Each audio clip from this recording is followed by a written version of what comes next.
name's Teresa. This is my cancer story. My story begins in August 2011. I noticed a lump in my right bosom and under my armpit. I went to see my GP the next morning, who promptly referred me to breast unit at Broomfield Hospital, Chelmsford. I had a mammogram, ultrasound and a biopsy on my right bosom. On the 5th of September 2011, my husband John and I were told that I had breast cancer. I was then referred to an oncologist and the chemotherapy Macmillan team, where we were told I would have the following treatments. Chemotherapy first to shrink the lump in my bosom, then a complete right mastectomy and a DEP tummy reconstruction at the same time. This was to be a 10-hour operation, but once I'd woke from the op, I knew that I would get stronger every day and fully recover from the massive surgery, which I surely did. Then 3 weeks of radiotherapy, recover from the radio, then start Herceptin, which is an anti-cancer drug, given through a drip every 3 weeks. Well, shit, how was I going to do all this? I decided that I could only do one thing at a time and think about one treatment at a time as it came along and ask questions at the beginning of each treatment.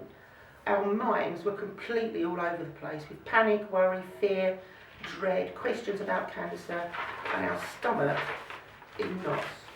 I spoke to a friend of ours about it and she said to me, T, you'll set the pace for how you want to deal with this. She was so right. I thought loads, spoke to John, my family and our friends. I also read lots of empowering books that my sister Jeanette had given me. One in particular, Feel the Fear and Do It Anyway by Susan Jeffers. This book has been a godsend to me throughout our cancer living with me.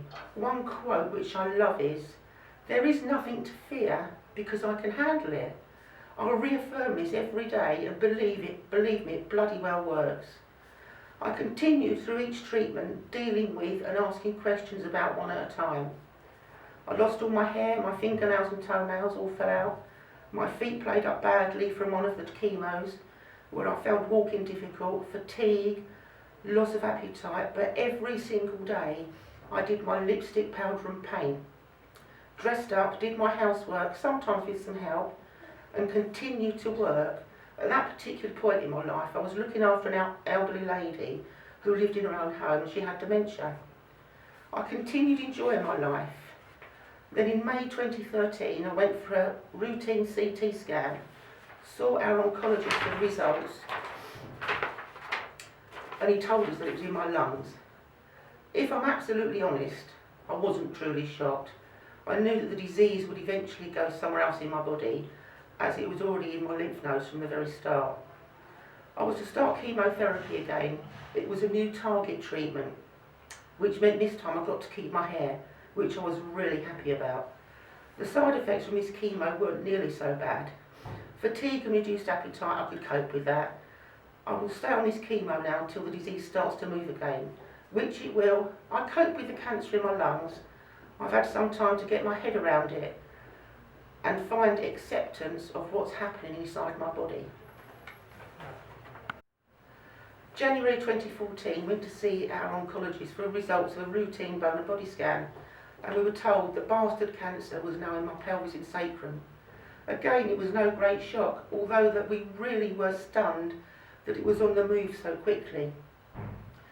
Again, we dealt with it, talked, laughed, cried and took the piss out of cancer, but mainly and more importantly continued to enjoy our life. Chemo continued and every single member of the chemo and Macmillan team have been second to none.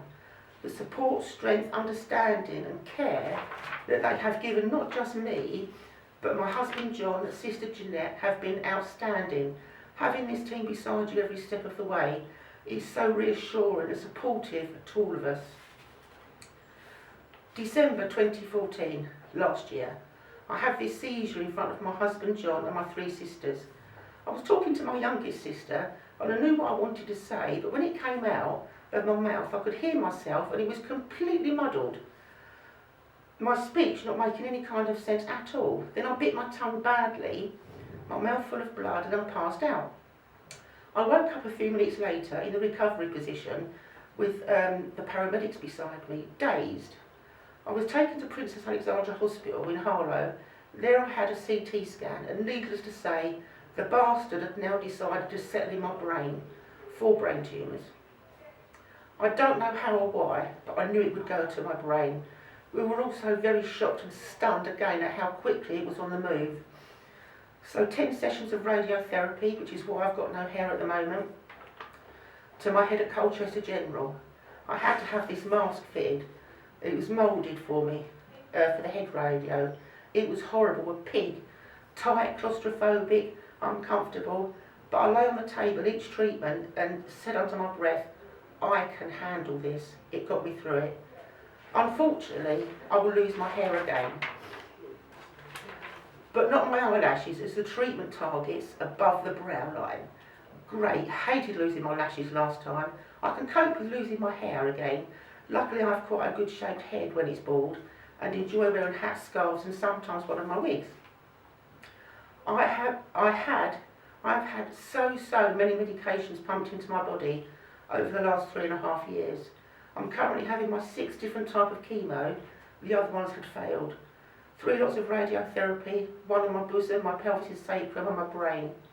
I'm currently still having Herceptin, Zamita to keep my bones strong, Piriton each time I have my chemo, steroids, anticonvulsant tablets and stomach medication. I'm currently on all of these except radio. How amazing is the body to cope with all of this? And your mind. I thank my body regularly for coping and dealing with all of this. I eat a healthy diet, and of course, I also have what I want to eat when I fancy it as a treat. I don't get to look like this, deal with cancer the way I do on my own. I have the most phenomenal support, love, strength, understanding, talking, caring family, friends and Macmillan team right beside me every single day.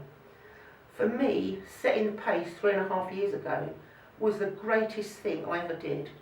I've always felt that I could be so open, and honest and talk about cancer whenever I felt the need to. For me, being able to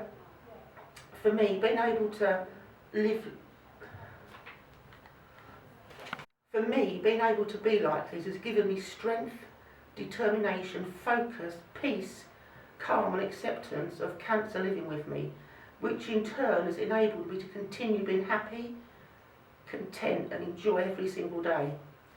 How I decided to deal with cancer was a choice, my choice. I so need and want to remain the woman that I am, and I love and enjoy the woman I've become. I choose not to wear pyjamas, lay on the settee or go to bed, feel miserable, angry, cross. Why me? I can honestly say with my hand on my heart, and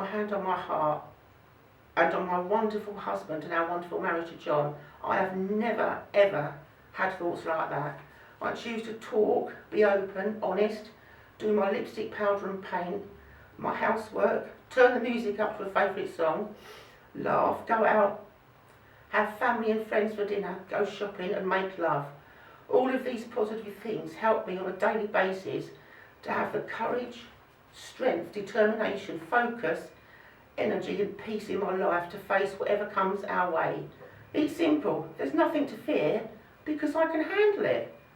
Our life remains happy, fulfilled, joyful and fun. I feel bloody wonderful.